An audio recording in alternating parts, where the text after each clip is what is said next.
ক্ৰমাগতভাৱে আগুৱাই গৈ আছে ইয়াত দেখা পাইছো অটল ফুকনে যথেষ্টখিনি কষ্ট কৰি আগুৱাইছে ধাৱমান হৈছে আগুৱাবলৈ তেওঁ সফল হ'বলৈ সক্ষম হৈছে বুলি আমি ক'ব পাৰোঁ ইয়াৰ লাহে লাহে তেওঁ ভাগৰিত কৰিছে বুলি ৰৈ যোৱা নাই আৰু দেউতাকেও চেষ্টা কৰিছে একেখন প্ৰতিযোগিতাত বাপেকে উঠিছে পাৰিব যেন লাগিছে আৰু বেছি দূৰ নাই কিন্তু আগুৱাই যোৱা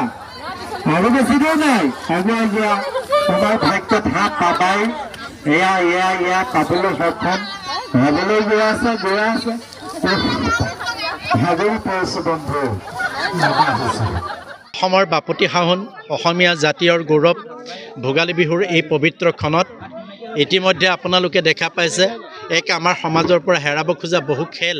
ইতিমধ্যে লুপ্তপ্ৰায় বহু খেল পুনৰুদ্ধাৰ কৰি জালভৰীয়া চামগুৰি যুৱ সমাজৰ দ্বাৰা আয়োজন কৰিছে ইতিমধ্যে ইয়াতে বিভিন্ন ধৰণৰ খেলৰ আয়োজন কৰা হৈছে ইতিমধ্যে কলগছ বগোৱা পিছল কলগছ তেলসনা টেকেলি ভঙা লগতে বেজিত বটিয়া ভৰোৱা বটলত পানী ভৰোৱা হাঁহ ধৰা আৰু ইত্যাদি বিভিন্ন ধৰণৰ খেলৰ আয়োজন কৰি ৰাইজক যথেষ্টখিনি আনন্দৰ খোৰাক দিছে আৰু ইয়াতে আমাৰ বিভিন্ন জাতি বৰ্ণ নিৰ্বিশেষে বিহুৰ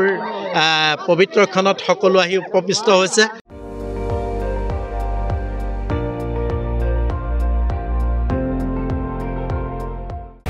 আপুনি চাই আছে ND24 সৰ্বশ্ৰেষ্ঠ নহয় সৰ্বোত্তমৰ দৌৰ